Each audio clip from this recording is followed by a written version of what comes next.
دا نبی کریم صلی اللہ علیہ وسلم دنیا تا دراتلو یو مقصد دا دے چی خلقو تا دا خجن تیرولو طریقہ و خی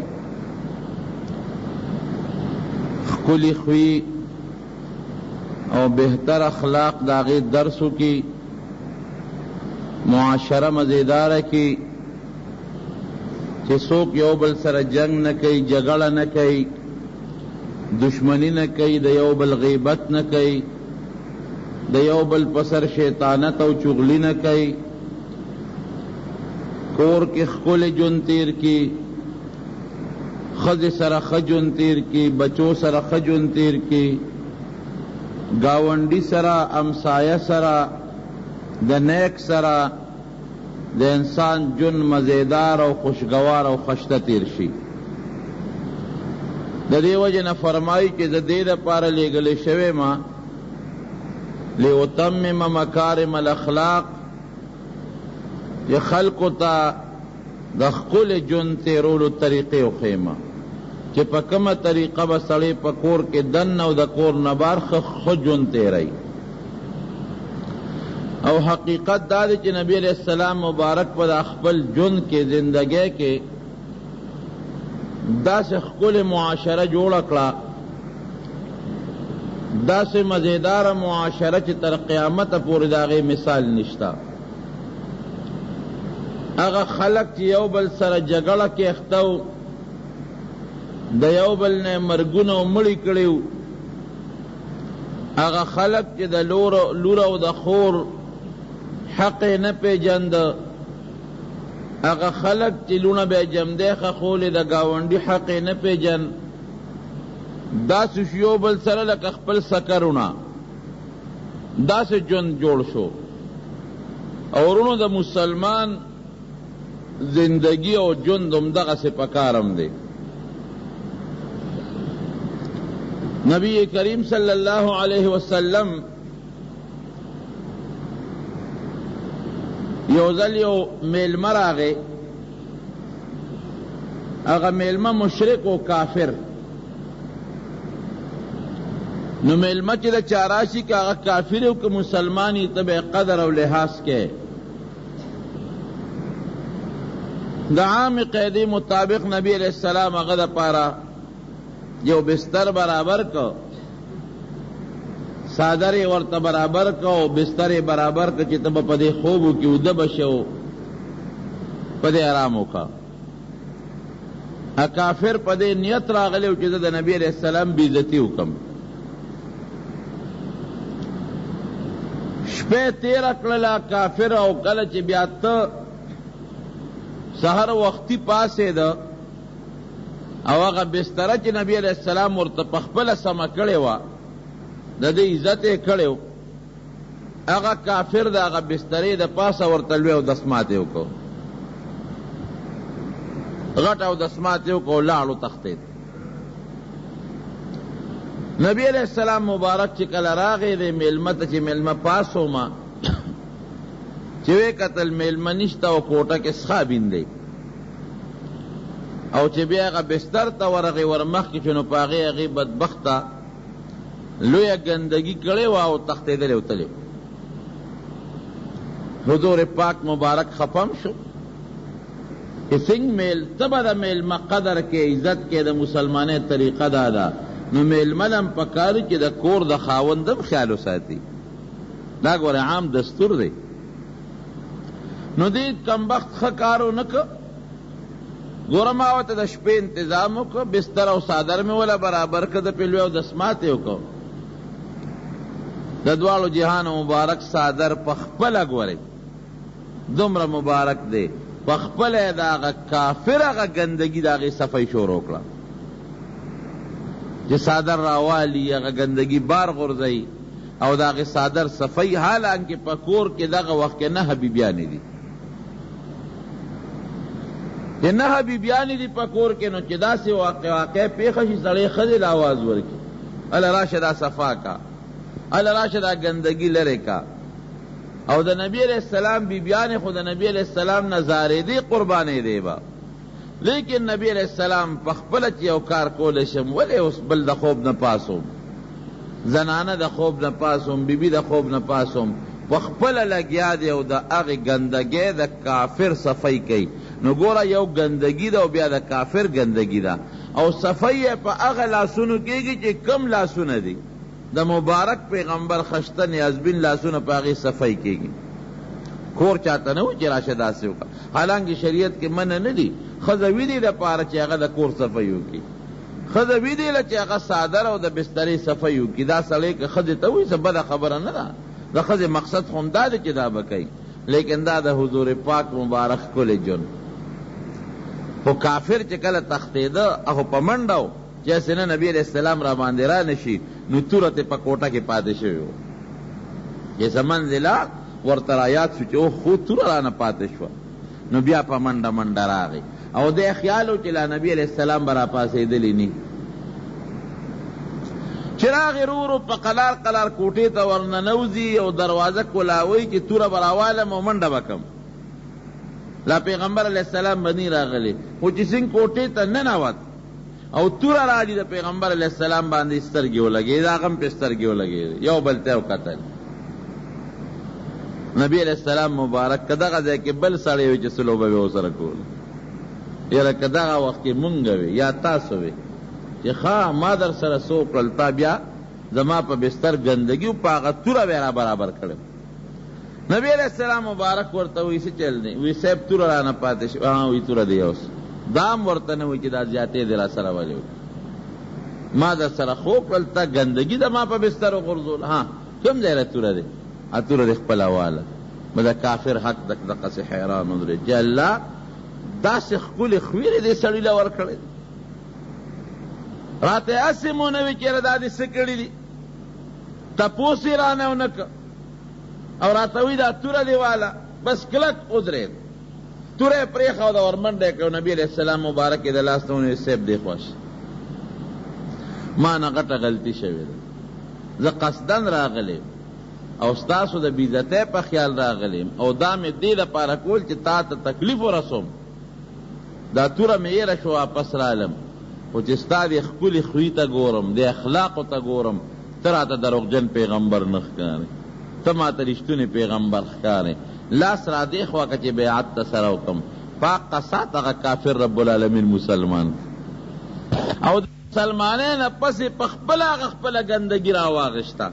ګوره نبي علیہ السلام ته خدای بچم که او هغه څادر یې موینځه خپله ګندګي بار وغورځوله، بس ما ته ته ښکلې رښتونی پیغمبر ښکارې، دروغجن پیغمبر راته نه ښکارې.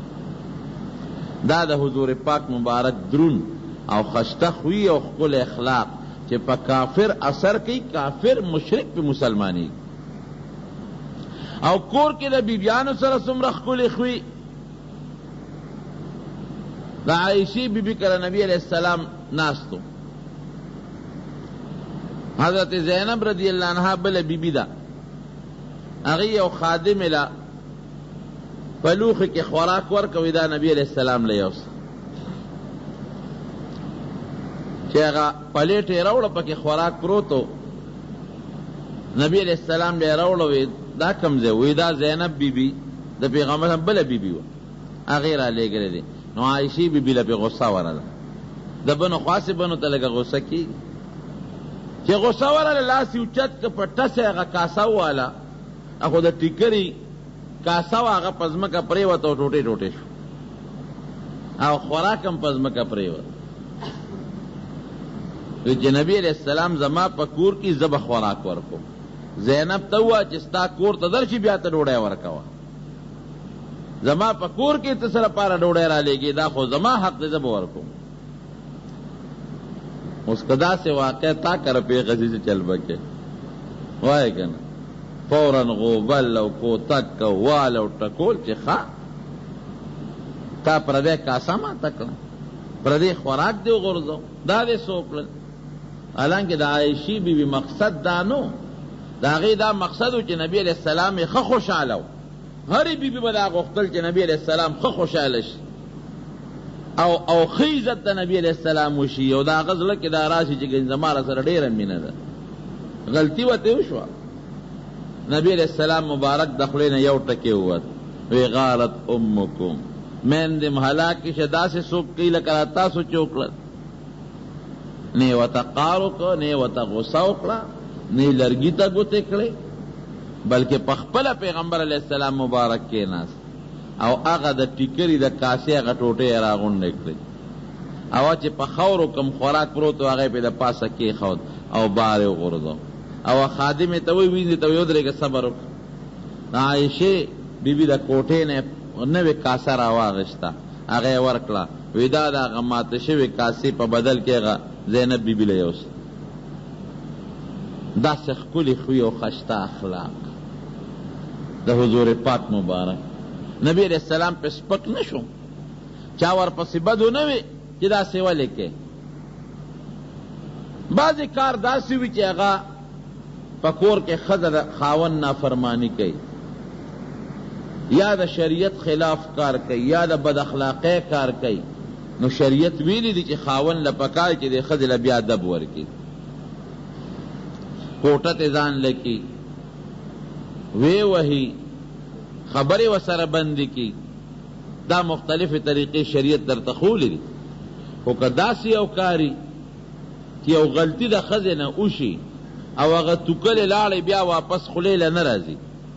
نو پاغی که با دا خز سرا دا بچو سرا دا اولاد سرا بیا دا خو اخلاق و مظاہرہ کے گزارہ بکے خخوی با تیرے گون پا ہر موقع با تا کوشش کے جستا گاونڈی سرا خخوی راش ستا عوام سرا خخوی وی دا پلار سره دی خخوی وی دا بچو سره دی خخوی وی چه سوک در بانده بدو نوی غیبتو نکی چا سره جگڑو نکی کبرو نکی لویو نکی دا ټول گوریرون خخوی دی خخوی بلکہ کدا دین تبلیغ کینو پخ طریقے ہوکا ودعو الى سبیل ربک بالحکمت والموعظت الحسنت نبی علیہ السلام قرآن حکیم کے اللہ فرمائی وی خلق چی دا اللہ لارے تبلی نو پخ طریقہ رو بلا پا حکمت پخ کل وعظ و نصیحت او پخ طریقہ وسر وجادلهم باللتی ہی احسن پخ طریقہ وسر بحثو کا کنزل جگڑے والٹا کول سخت خبرہ پداہی طریقہ مکوا دا مانزہ وقت لکا دا مانزہ وقت دے چرور مانزل لرش دا سے نا اوئے تو منکے تو دا سے الٹا بر جگڑا بجوڑا کے یا بلدن ایک کار دے عام نصیحتوں کو دان سر مسلمانان پاسا ہوا چل پی غرور نمور کہو اوئے تو ہو گناہگار ہے تو ہو نیکی نکے تو ہو جہنمی دوزخ تبزے دا سے بنوے باہدیر بستامی رحمت اللہ علیہ علوی بزرگ تیر شوید دده پا علاقه کی یو خزا و اغا بدعمل و زناکار او دا اغی خزی یو خاص نرخ زان لمقرر کریو دا اغی خپل بدعملی چه دومره پیسے سو کروڑینو دا اغا بدعملی ایوز دیو دے دا اغی ایوز دی بس دا بروڑیو خدای تی مسلمانو ساتی باید بستامی رحمت اللہ علیہ تا چالوی چی دلتا خو یو زناکار ڈم خزر او دا خلقو نا پیسے اخلی او بدعملی کئی او پالاقہ کے لوی فساد و فتنہ شروع کرے اس گور آدی دام طریقہ و چراغلی وزان سر لس پنزل لس مشران روستی و دا خزی والی ٹکولی و شڑلی و پاقی خو نسمی دا جلسہ جلوسی ور پسی کڑے وے نصیحتی و تکڑے وے باقی نسمی دا دیدے نا بطری و بلدے بیدا بدعملی کولا نو پا یو جیبان دا زراغی اور دغی زنانه چی پا کم کور کی دا دم خز دا زناکار پلیت دیراوا دا اغی دا کور مخی تا جانماز واچه و دا دروازی مخی تا پا منزود ریدو دا زناکار خلق کی رازی چی گوری چی بایدی دی بستامی رحمت اللہ علیہ خلوی بزرگ دے اور دروازے مخی تے مسلا چولی دو منس کئی چی ورطا گوری خلق کسی را دے نیکانو نے یو پوٹے حیا کئی نوزی تختی بل بد عمل رازی دے ناکار چی گوری واپس دی چی ما خام شو دغه ډمه زناکاره د هغه خپلې وینځې نه تپوس کوي وایي نن خواړو څوک رانلل نور کله خو په مونږ ډېر لوی رشي ډېر خلک راځي او ایډوانس مخکې پیسې راوړي نن اړو څوک رانلل ته باروده څوک وګوره چې دا وینځه بار راووته او بایدي د بستامي رحمت الله علیه خو لوی بزرګ و ټولو خلکو پېژنده اوس په مصله د دروازې مخکې ولاړ دی منډه یې کړې وی نه کې بله لانجه ده وی څنګه وی بستامي صاحب راغلی دی او جانماز یې ویل کړی دی او چې څومره دا پلیت زناکار راځي هغه ته ګوري ټول تختې حیا کوي وی ښه ویله دې ملا صاحب ته وایي چې ستا دلته څه کار دی زه نیکبخته خپل جومات ته خپل لمونځ کوه او وین زراله باجي د بستامي رحمت الله علیه ته ودرېدله وی زه خپلې نیکې راولېږلې چې ستا زمونږ په کوڅه کې څه کار دی چې دلته لمونځونه کې زه خپل جومات ته ده خپل کور ته ده هلته خپل عبادت کوه مونږ پرېږده چې خپل کار کوو وی ولې وی بس زمونږ خو همدغه پروګرام دی چې د شپې یو کس راځي او دومره پیسې راکوي او چې ته دلته ولاړ یې څوک هم نه راځي باید بستامي رحمت الله علیه ورته وایي چې زه خو هم دغې مقصد له راغلی زه به هم دا پیسې درکړم خو چې څومره پیسې څوک د شپې درکوي زه به هم هغه پیسې درکړم دا بېګاله شپه به زما شي او وینځه لاړه هغه نیکې هغه ډمې ته وایي چې صاحب دا ملا صاحب خو هم په دې نیت راغلی دی وی ډېره خره مونږ ملا او امیسه کوو زمونږ خو د خپلو پیسو سره غرض دی بس دې دې هم پیسې راکړي بېګاله شپه رده شوه وی ډېره ښه د ملا صاحب پیسې جمع پیر صاحب پیسې جمع هغه وخت کې که 100 روپۍ و که 1500 روپۍ هغه پیسې وله ورکړې او بازي د بستامي رحمت الله علیه ورننوت چې ورغی هغه ډمه ورته وایي چې ته په وخت ولې نه راتلې زمونږ خو د پیسو سره غرض چې پیسې هر څوک راکوي شپه د هغه ده بازي د بستامي رحمت الله علیه ورته وایي خلکه بېګاله شپه ته زمې ویو پیسې مې واغېښتې او باقي چې ستا څه خوښه وی ښه نو تا ته پته ده چې مونږ خو پیران خلک یو نیکان خلک نو مونږ که دا بدعملي کوو مې په نیکۍ کوو مونږ خو هر کار ته اودس کوو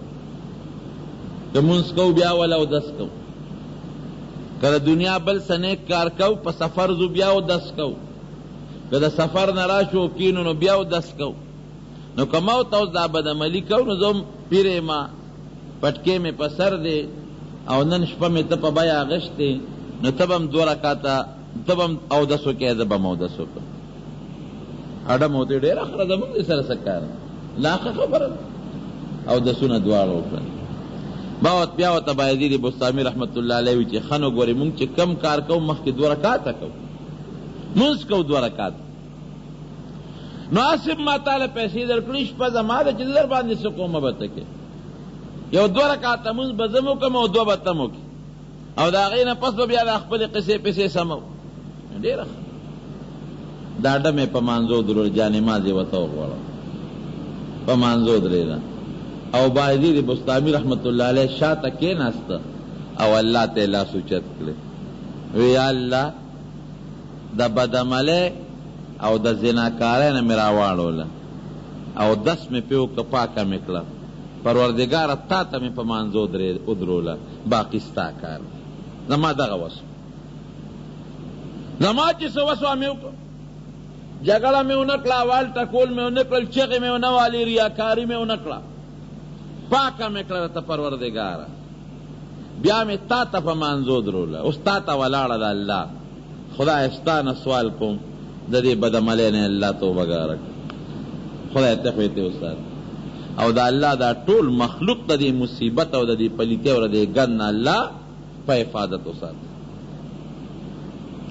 زما دغه وسو باقي الله ستا کار دی لګیا دی لاس یې پروردګار ته اوچت کړي دی او جاړي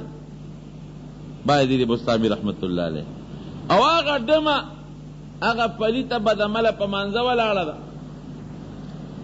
نو الله هم د چا خواري بې ځایه نه بوځي چې د لاس اوچت کړي دي او ډمه مانځه ته ولاړه ده نو د هغې هم سوچ پیدا شوی دی چې دا ما څه پورې څوک دی پیسې مې وګټلې خپل حیا مې خرڅه کړه، خپله بېعزتي مې وکړه، رب العالمین او پروردګار مې خفه کړ، دا مې څو کړل، دا خو ما خو ونه کړل. اوس الله د هغې زړه ته په هغه مانځه کې دننه هدایت واچو، خو چې هغې سنګمونځ خلاص که او سلام یې وګرځو. راغې بایدیدي بستامي رحمت الله علیه ته کېناسته، وی صاحب بس زه پوه شوم، ما خو ډېره لویه ګناه کړې ده. اوس ښځه هم جاړي، اډم هم جاړي، او بایدیدي بستامي رحمت الله علیه هم جاړي، ما خو ډېره لویه ګناه کړې ده، ما خو په زندګۍ کې داسې شپه نه راتېره شوې چې ما ګناه نه ده کړې. اوس به څه کېږي؟ وی اوس توبه وباسه، الله به درته معاف. ځکه د الله په حضور کې چې یو سړی د ګناه نه توبه وباسي او بیا ورسره وجاړي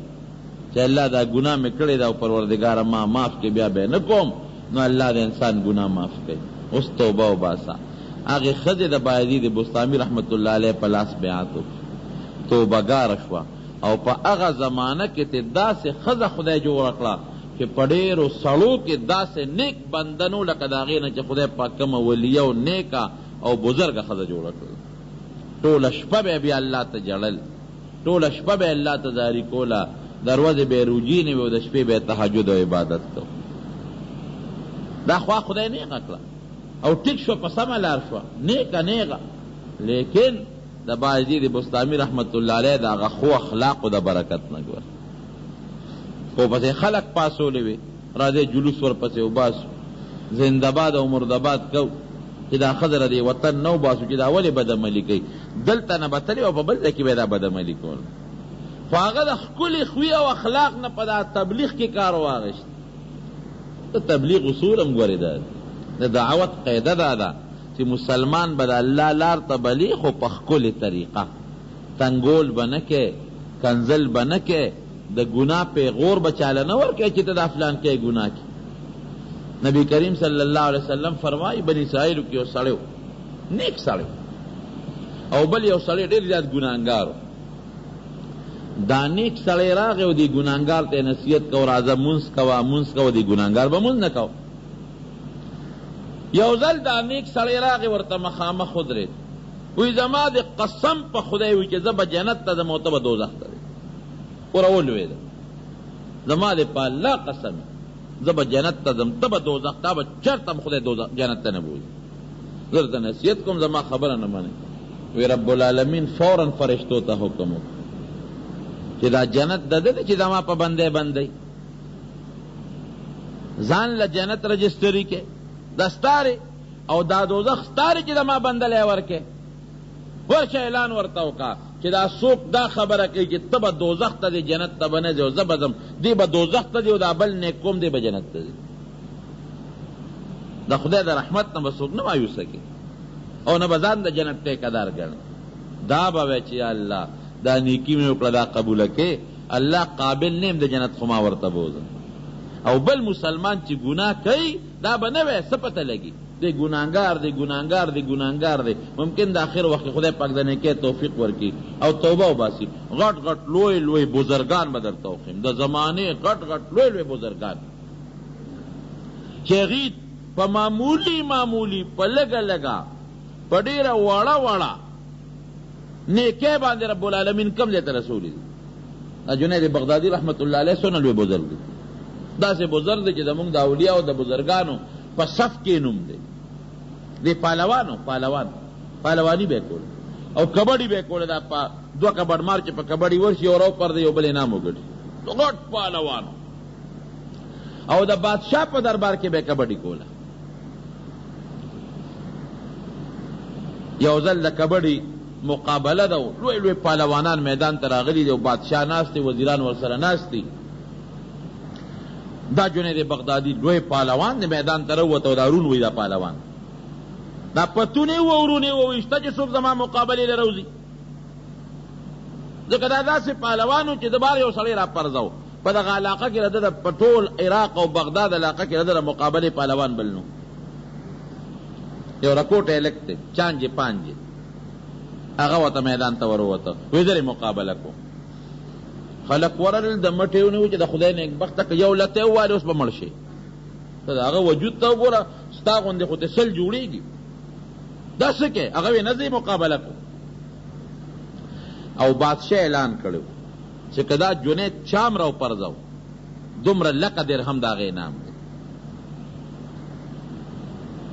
دا ذکر د مقابله کې پهلوان تو چا دی راو پرځو دومره لکه نام او دنیا خلق ولاړ دي دا پهلوانان هم څوک مقابله نه ورځي.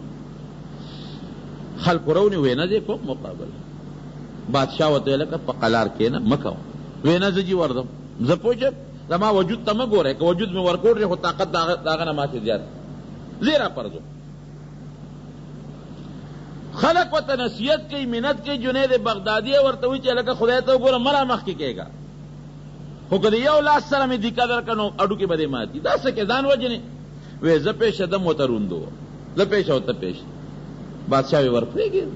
کې دې چې رکوټ الګ دې کې طاقت پکې نو دا پهلوانان چې یو بل سره پهلوانی کوي نو دی لاول یو بل لاس ورکی او بیا یو بل ته ور ترغاړه وزي نو دا هغې نه پس ورلاندې وزي. دا رکوټ الګ کشر چې د جنید تسنګ ورنږدې شو لاس یې ورکړ هغه د لاس کې کمزور ورکړ او بیا ورنږدې شو دا هلک ورته وایي دا رکوټ یو خبره ته غوږ کې کوم چې څوک پې نه شي وایي وایه اوس ګاړۍ په منځ کې ولاړ دی وایي زه پهلوان نه یم خو زه ګورې د نبي علیه السلام نوسې یم سید یم سید ډېر غریب یم ډېر فقیر یم د انعام ګټل غواړم که ځان دې راته راوغورځو زما د نیکه لحاظ بکې زما د نیکه لحاظ بکې ځکه د پیغمبر علیه السلام نوسې یم ډېرې پیسې دې ګټلې دي نه نه بیله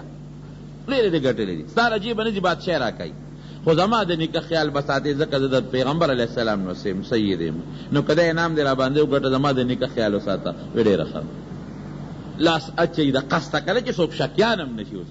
بادشاه هم شکي نشي دله موقع ورکوي کله دی ورکي خلق ویې لکه سړی خو ماشوم دی رکوټ دی خو طاقت پکې ډېر دی ناګانه دی جنید ورته ځان راوغورځو چې ځان یې راوغورځو دی پې د پاسه ودرېده او پاسېده او لاسونه یې وړقول چې ما وګټله بادشاه ویې دله ورکې دومره لکه روپۍ هغه هلک خو انعام واخېست لاړ جنید خو انعام ونه ګټه هغه وګټه بادشاه انعام ورکړ چې کور ته لاړ وده شو نبی کریم صلی الله علیه وسلم په خوب کې ولید د شپې ای جنیده زما د نوم لحاظ دی وکړه او زما د نوسي د خیال وساته د الله په دربار کې مې تا لام سوال کړی دی تا نه به الله داسې شخصیت جوړوي چې تر قیامته پورې سنګ زما نوم خلق یادوي داسې به تم تر قیامته پورې ستا نوم به په دنیا کې مشهور وي. باس پهلواني یې پرېښودله نیکي یې شروع کړه او دومره بهترین بزرگ ته الله جوړ کړ چې تر ننه پورې جنید بغدادي نوم د مشرق نه مغربه پورې خلک یادوي مشرق نه مغربه پورې دنیا یادوي چې جنید بغدادي مې یو سړی داسې یو سړی په تیر شوی دی جنید بغدادي د صرف د نبی علیه السلام د نوم او د هغه د نوسي لحاظ یې وکړه معمولي غوندې لحاظ یې وکړه نو ګوره اوس پهلوان دی کبډۍ کړي دي نه مونځ او نه اودس لیکن یو د نبی علیه السلام د نوسي او د هغه د نوم لحاظ وکړه پروردګار چې څومره لوی بزرګ ولی الله د زمانې دی جوړ زمونږ چې څومره پیران دي د ټولو استاذ دی زمونږ چې څومره د حدیثو استادان دي د ټولو استاذ دی لوی محدث لوی ولی الله او لوی بزرګ د طریقت خاوند دا ته الله جوړ کړ خبره مې دې پورې کوله چې دا چاته مو وایه ته خو دوزخي او جهنمي اخر وقت کې داسې کار به سړی د هغه ګناهګار نه به داسې کار صادر شي الله به نیک کي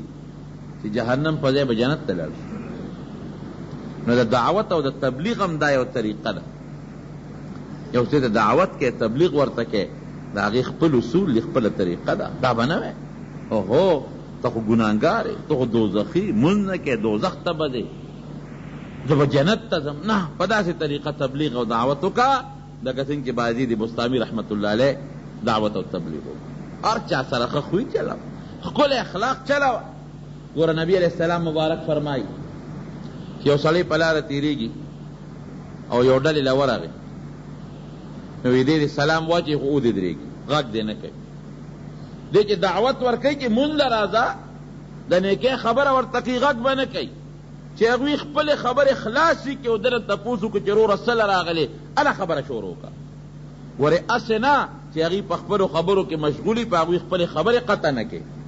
هغوی د خپلو خبرو نه ونه باسي دومره ښکلی اخلاق ودرېږه ورته نو خخوی بہترین شے. مولانا حسین احمد مدنی رحمت اللہ علیہ زمونږ د دیوبند پر اکابرینو کې ډېر لوی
نو په دې ریل ګاډي کې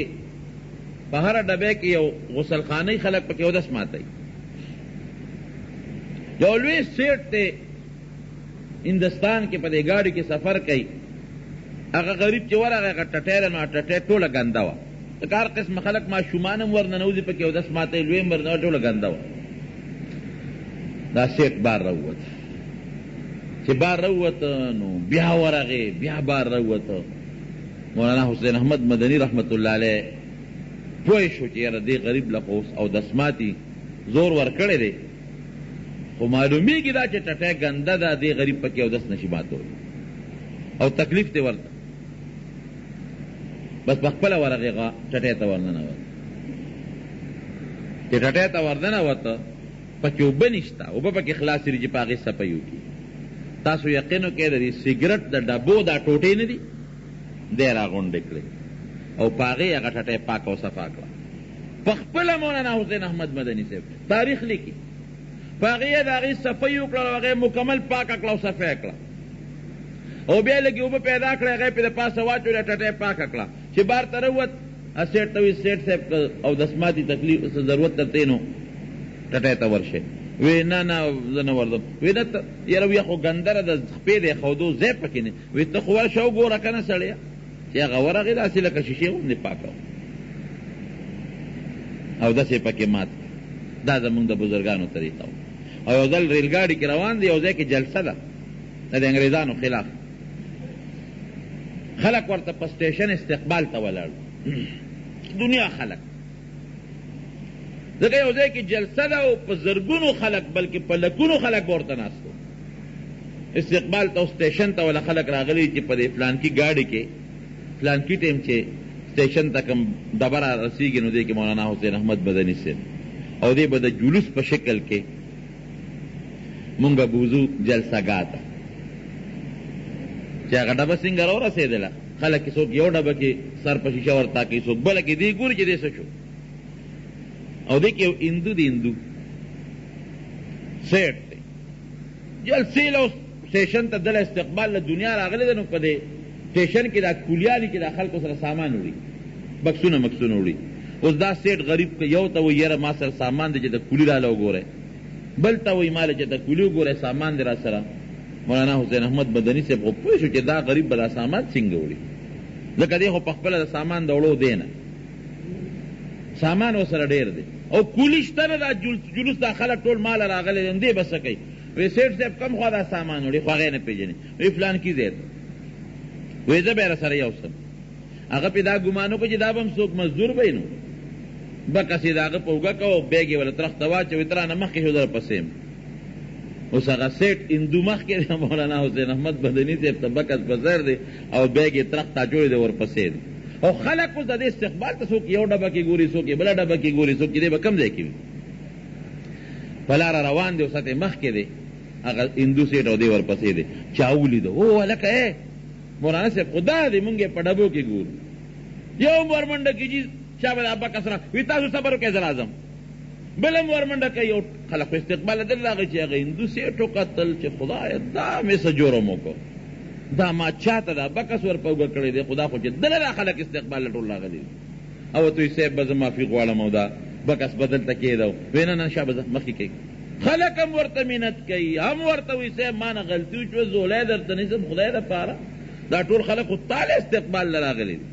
دومره لوی سړی په نوم خو خلکو پېژنده، خو هغه مولانا حسین احمد مدني، اوهو ښه غلطي مې وکړه، بس داسې مهرباني وکړه چې دا بکس ما ته پرېږده، شابه سیټ صاحب مخکې شه شابه، هغه سامان یې ورسره هغه ځای ته ورسو، هغه ته په خپو پرېوت معافي وي، نه نه بس تا ته تکلیف و ما دا فرض و د سره مې وکړل، سامان یې ورسره ځای ته ورسو، بیګ یې ورته کېښود، راغې جلسهګاه ته، زنده‌باد مرده‌باد شو، تقریر یې شروع، لږ ساعت تېر شو، سیټ صاحب راغی سره د نوکران، خلک یې نه پرېږدي سټیج ته، نه ما پرېږده دې ملا سره مې کار چې مولانا حسین احمد مدني صاحب خپل تقریر خلاص کړ، دا سیټ وله راغی وی صاحب ما له یو دوه موقع یو دوه خبرو له ټایم راکړي، ته څوک یې؟ وایي چې تا را سره اوس بکس یې وړ، ویې ښه وکړه، ای خلکه وایي زه سیټ یم، هندو یم د پلانکي کلي، دا ملا صاحب په نوم پېژنم خو لیدی مې نوم، ما ته د قولي ضرورت و، قولي مې پیدا نه کړ چې سامان را سره یوسي، دا ملا صاحب خو ما نه پېژن، نو دا هغه زما هغه بکس او هغه بیګ ما سره یوړل، سره د دې نه چې دا دومره لوی سړی چې تاسو وله ټول استقبال له سټیشن ته راغلی وي، یاره معلومیږي دا چې دا سړی رښتونی سړی او د چې کوم مذهب دی دا رښتونی مذهب دی، دا ما ټول خپل قام قبیله او نوکران دوستي دي، او نن به زه هندو مذهب پرېږدم او ردی ملا صاحب مذهب چې اسلام دی په دې کې بر داخلېږم او کلمه د اسلام به ویم. هغه سټیج باندې د هغه زرګو خلکو په مخ کې هغه سیټ هندو سره د ټول قوم او سره د نوکرانو الله پاک مسلمان نه د هغه ښه اخلاق او ښکلي مولانا حسین احمد مدني نو ښه خوی او ښکلي اخلاق دې کې چرونو کمه فایده ده. شبلی صاحب یو لوی بزرګ تیر شوی دی په لاره تېرېده نو یو اونې والا آواز ورکه، اونې غیبي آواز ورته وشو، یا شبلی کن مثلی، اے شبلی ما پشان شه، چې داسې یو خوا ګوري بل خوا ګوري داسې ګوري داسې ګوري څه نشته، خدای آواز چا وکړه چې د ما پشان شه، بیا روان دی بیا ورته آواز وشو یا شبلی کن مثلی، اے شبلی ما پشان شه، د بیا وکتل چې دا به څوک سړی به وي، هلکه دا خو سړی هم نشته، پیری به وي څوک به وي، وایي ته څوک یې ته چې ستا په شان شم، یو اونې والا آواز ورکه اونې وی دا پلان کې اونه تا سره خبرې کو زما پشان شه دی ورته ودرېد وی ستا پشان څنګه شم تا کې څه چل دی چې ته زما پشان شته وی ما کې یو کمال دی داسې کمال ځان کې پیدا کا نو شبلی صاحب ورته وی څه کمال دی وی الذي يرمونني بالاحجار فارميهم بالاسمار زه داسې شی ما چې خلق ما په کاڼو اولي او زه په میوه اولمه اونه چې اولي اونه کې بره امونه دي او ته په کاڼي اولي اونه درته څه شی راغورځوي تا کاڼي وویشته څانګه دې زخمي کړه اونه دې زخمي کړه هغه د کاڼي په مقابله کې تاله د هغې په عوض کې ام راغورځوي یا د خرمانه بوټی دی ته په چوکه ووی ګوره غزار والا ورکې هلته ته میوه راغورځوي وی زه هغه شی یم چې دا خلک ما په کاڼو ولي او زه په میوه ولم زما په شان شه څه مطلب که څوک درته کنزل کوي په کاڼي دې ولي غیبت دې کوي چغلي دې کوي ته ورسره ښه سلوک کوه چاته بد مه کوه اونې په شان شه په کاڼي دې ولي میوه ورکوه شبلي صاحب ورته وایي چې ته دومره تا کې دومره ښکلي صفت دی چې تا خلک په کاڼو ولي او ته په میوه ولي نو بیا دا خلق دې سوځي ولې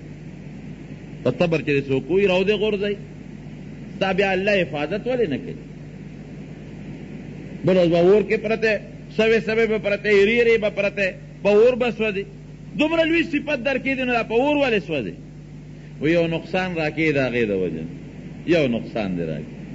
یا څه شی دی وی یمیلن الهوا و هکذا و هکذا وی استقامت را کې نشته چې باد راشي کله مې داسې راواړی نو چې دې بل طرف نه باد راشي نو داسې مې واړی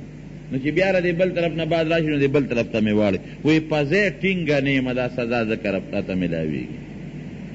واستقم کما امرت نبی علیہ السلام ته الله فرمایي کم شریعت چې ما درکړی په هغې ټینګ کلک ودرېږه ومن تاب او چې څوک دې ملګري دی هم په دې کلک ولاړ یعنې په خپل مقصد او په خپل دین استقامت پیدا کړه نو دوه خبرې ورته ونه وښولې یو یې ورته دا وښوله چې څوک درته کنزل کوي ته ورسره په ښو اخلاقو پیش راځه د کنزلو جواب په کنزلو مه ورکوه او دویم یې ورته دا صفت وښو چې په ځان کې استقامت او کلکوالی پیدا کړه چې مونځ کې پرېږده ما په هغې مستقیم اوسېږه روجے نفلی بھائی سڑے عبادت شروع کی صورت پسی پریدی روجے با شروع کی صورت پسا کا پریدی بیا گیرہ با پریدی صورت پٹنگی استقامت پا کنی برو دی بیا اخرائی نا پا شریعت او پا نیکو پدان کے استقامت او پلکوانے پیدا کی او پدان کے خشتا خکلے مزیدار خوی پیدا کی سوک در تا کنزل کی جواب دا کنزل امور کرو سوک در تا غیبت کی تے غیبت مکوان نن سبا په مونږ کې څه خوی دي دا خویونه شته په مونږ کې نه بل لا خوله دې واده کړه چې ما پې ورمنډه کړې او خوله مې وله د وینو سره کړي په معمولي خبره به ټوپک باندې تماچه خو هر سړي سره نن په بډه پرته ده او کالتوس یې وله خولې ته ورخېجولې په لږه وړه خبره ټوپک راوباسه تماچه راوباسه بد اخلاقي کوه پلار سره زوی سره ګاونډي سره خدای دپاره دې نه ځان وساتي ښکلې مزېدار خشته اخلاق خشته خوی چاله د جګړې جواب په جګړو مور کوه عبدالله ابن ابی رئیس المنافقین د منافقانو سردار دی او هغه کس دی عبدالله ابن ابی چې د نبی علیہ السلام دومره سپکاوی کړی دی چې ابو جهل دومره نه دی کړی دومره سپکاوی کړی د پیغمبر علیہ السلام خلاف پراپیګنډې کول د بیبیانو خلاف پراپیګنډې کول دومره نبی علیہ السلام خپه کړی دی چې په زندګۍ کې ما درته ووی ابو جهل او عتبه او شیبه به هم دومره نبی علیہ السلام نی خپه کړل لکه ده چې خپه کړی یو ځل نبی علیہ السلام چې مدینې منورې ته راغی یو صحابي تپوس ته ته حضرت سعد رضی الله عنه نو په لاره د عبدالله ابن ابی او سره ګڼ ملګري ناست وو انصار مو مهاجرین مو چې پیغمبر علیہ السلام په څاروي باندې سور هغه څاروي دوړې کولې نو داسې د پودې ته رومالونه و د نفرت په نظر یې داسې مخبل طرف ته واړه وی په مونږ دوړې مه راولې پوره نفرت یې وکړه د نبي علیہ السلام مبارک نبی علیہ السلام کوز شو او دل د اسلام دعوت ورکړه د قرآن حکیم آیات یې ورته وویل او ورته څه وایي ای وروره وی که دا خبر دی رشتونی کنه نو وی کور کینه که څوک درله لغوی ته وایي او چې څوک نه درځي نو مونږ ولې تنګې مونږ زمونږ په مجلس کې مونږ ولې په عذابې مونږ تنګې زه نن بخته کور کینه کور بل خلک د دلته ورته وروه تاسې ګوره سپک لفظ استعمال یو صحابي پاسې په دا مجلس کې ناست و هغه وی نه د الله رسوله مونږ ته دلته وایه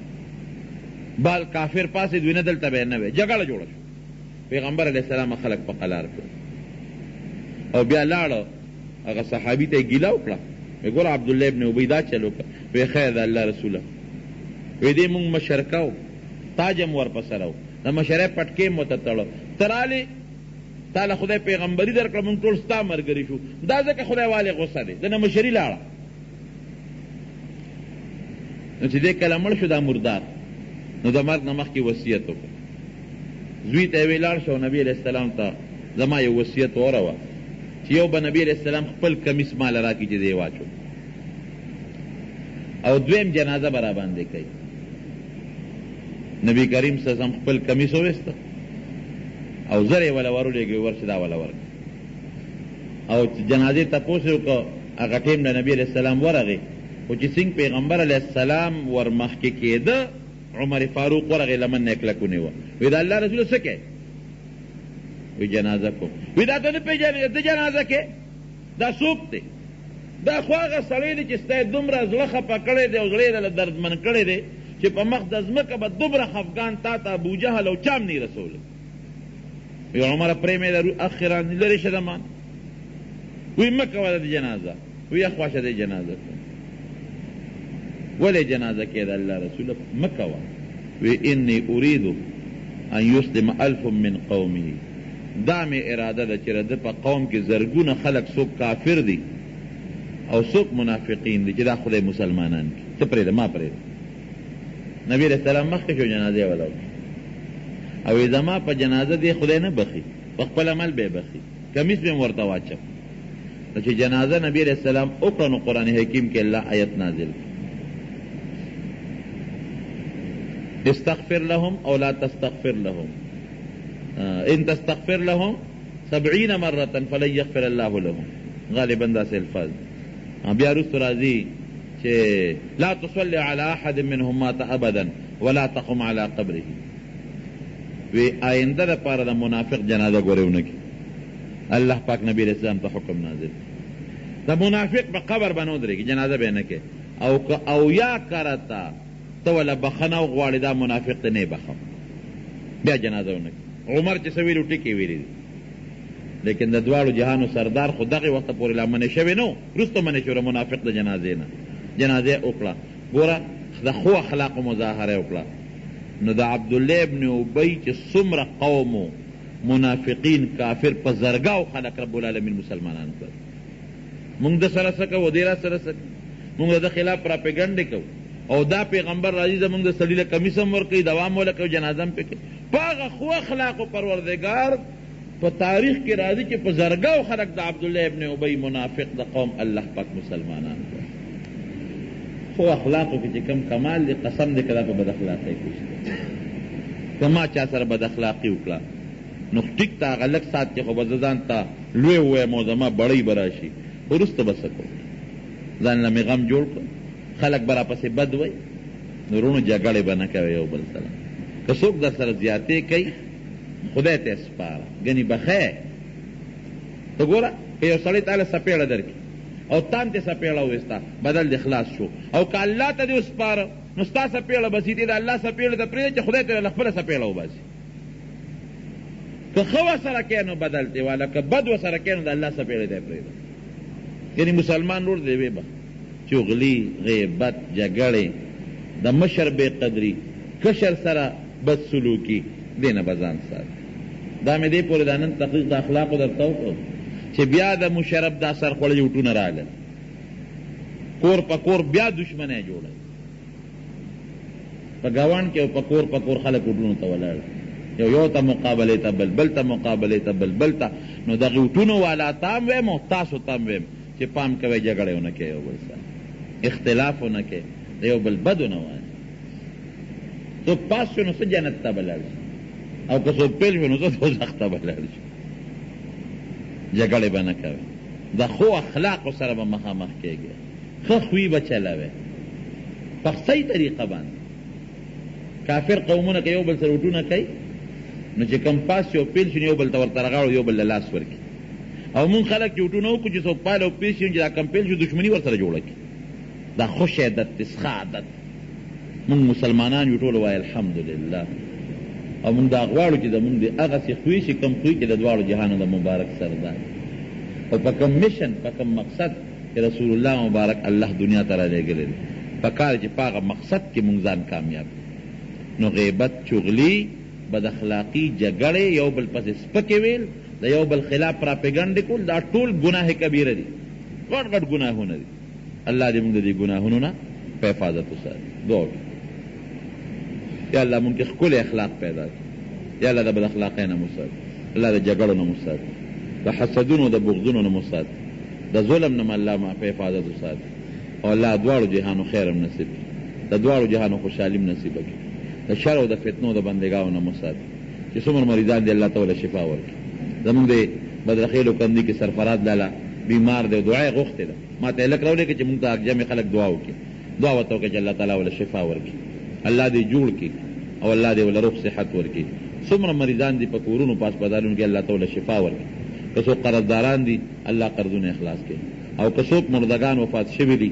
دعا وکړئ. زمونږ پرونم نهاري باچا دي خور وفات شوی وه، او دلته کې د ارشد دي مور وفات شوی، دعا وکړئ چې الله تعالی د مغفرت نصیب کړي. نور څومره مردگان وفات دي الله ټول وبخښي. مونږ ته الله د اسلام د هدایت زندگی نصیب کړي، د جګړو د فتنو نه الله په حفاظت کې وساتي، او الله جنت هم ځای کړي، د جهنم نه، د قبر د عذاب نه مو ساتي، د ځنکدن د سختۍ نه مو ساتي، په دنیا او آخر کې هم د خپل قهر او د خپل غضب نه الله په حفاظت وساتي. آخر وخت کې په خپل دا کلمه نصیب وکړي چې لا اله الا الله محمد رسول الله. دا هم یو مریض د دعای غوښتي ده، الله دې وله شفا ورکړي.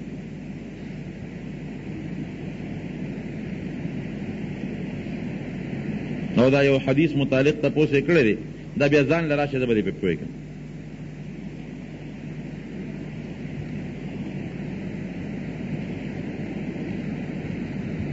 دې موی زمونږ په کور کې مشکلات دي او دعا غواړي الله دې مشکلات په خیر باندې بدل کړي. سوتیلی خالہ کے ساتھ نکاح جائز ہے. سوتیلی نه پیژنم چې څه ته وایي. میرنه مور خوشل قسم ترور څنګه ځان نه پوره تپوس وکړي. خو ترور سره ترور کې د مور خور هغې سره نکاح منه ده، د پلار خور سره نکاح منه ده. په دې نه پوهېږم چې دا ده څه تپوس کوي. د ماسپښین 4 رکعاته سنت یې کړي، 2 رکعاته باقي دي. څه به کوي؟ که زیات مونځ یې کړي په سنتو کې نو بیا د هغه باقي پوره کړي او امام سره دې ودرېږي، او که کم یې کړي نو بیا یې سلام واړئ، امام سره د جمع وکړي، سنت دې رستو کړي. صرف د سحر سنت ته جمع ولاړئ او رده یقیني چې د 2 رکعات رکوع لاندې کولی شم نو هغه سنت دې وکړي. هم داسې ځای کې به یې کوي چې د امام قرت نه وري، لکه امام کوټه کې دې بار وکړي یا امام باری دې کوټه کې وکړي، او د دې نه ما سوا چې سړی په سنتو باندې ولاړي او جمع ودرېږي سنت دې پرېږدي، دې په جمع کې امام سره ځان شریک کړي، هغه سنت دې واپس وکړي. خو که لږ ورته په دې سنتو کې لږ پاتې دی، اکثر یې سه کړې ده نو خیر بیا یې سنت پوره کړي، او که نه اکثر یې سه یا نه ده کړې، اکثره ورته پاتې ده او لږ یې کړې ده، بلکل سلام دې وکړ، د جمع کې دې ځان شریک کړي.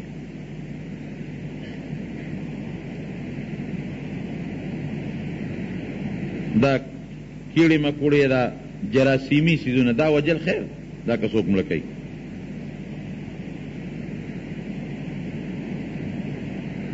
او بالکل ګیره خریل د یا قینچي کول دا ګناه ده، کنه ګناه ده، او بلکې ګناه کبیره ده. دعای قنوت ولا نه وردي په وترو کې 3 ځله، او خیر ده چې دعای قنوت نه وردي، هغې په دې نور دعاګانې خو زده کې کنه، ولې نه؟ یا قربان زده کول درته آسان دي او دعای قنوت زده کول ګران دي، نو خیر ده که نه درځي نور دعاګانې چې کوم په قرآن حکیم کې یا په احادیثو کې دي هغه هم د هغې په دې لوستی شي، خو زده کول یې پکار دي. یاره دا مستقل فتوا ځکه مونږ نه ورکوو چې بیا خلکو له ورځي زده کولی شي او نه زده کوي، پرې چې زده کړي که یو سړی د سود نه توبه وباسي او د سود پیسې وسره په دې به څه کوي؟ دا پیسې د خیرات دي خو د ثواب په نیت نه، دا نیت پہ نہ کہ مال او پہ اللہ ثواب راکی یو لفظ الحمد لله نحمده ونستعينه ونستغفره ونؤمن به ونتوكل عليه ونعوذ بالله من شرور أنفسنا ومن سيئات أعمالنا من يهده الله فلا مضل له ومن يضلله فلا هادي له ونشهد أن لا إله إلا الله وحده لا شريك له ونشهد أن محمدا عبده ورسوله أما بعد فأعوذ بالله من الشيطان الرجيم بسم الله الرحمن الرحيم قل هو الله أحد الله الصمد لم يلد ولم يولد ولم يكن له كفوا أحد الله أكبر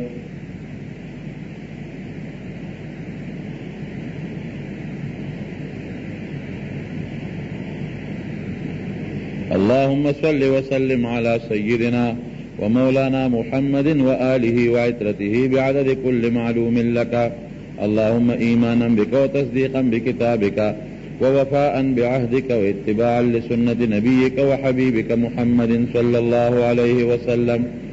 اللهم إنا نسألك العفو والعافية والمعافاة الدائمة في الدين والدنيا والآخرة والفوز بالجنة والنجاة من النار اللهم حبب إلينا الإيمان وزينه في قلوبنا يا الله وكره إلينا الكفر والفسوق والعصيان واجعلنا من الراشدين اللهم قنا عذابك يوم تبعث عبادك اللهم ارزقنا الجنة بغير حساب ربنا آتنا في الدنيا حسنة وفي الآخرة حسنة وقنا عذاب النار وأدخلنا الجنة مع الأبرار يا عزيز يا غفار يا أرحم الراحمين ولذكر الله تعالى أعلى وأولى وأعز وأجل وأتم وأهم وأكبر والله يعلم ما تصنعون. قرآن محترم و اوریدن کو دا شیخ الحدیث مولانا محمد ادریس سے پدے 172 نمبر کیسٹ کی تاسو دا حضور علیہ الصلوۃ والسلام دا اخلاق و بیان وورد دا بتاسو تا پیښور خار کی بیرون کچری گیٹ اشرف روڈ سرے فقیر خان ناصر خان کیسٹ ہاؤس کے دا ناصر خان او حیدر خان سره ملاویگی. ٹیلیفون نمبر دے 255-2912. مسلمان تشدخلی مسلمان نشی پجامہ د بزرگی کی شیطان نشی ددو کی د پیر گروگ د نکڑی نو د درغلو پریزگارو پشان نشی چی پیرائی کی دی پمیاشتو زل کدلوی پزوانی کی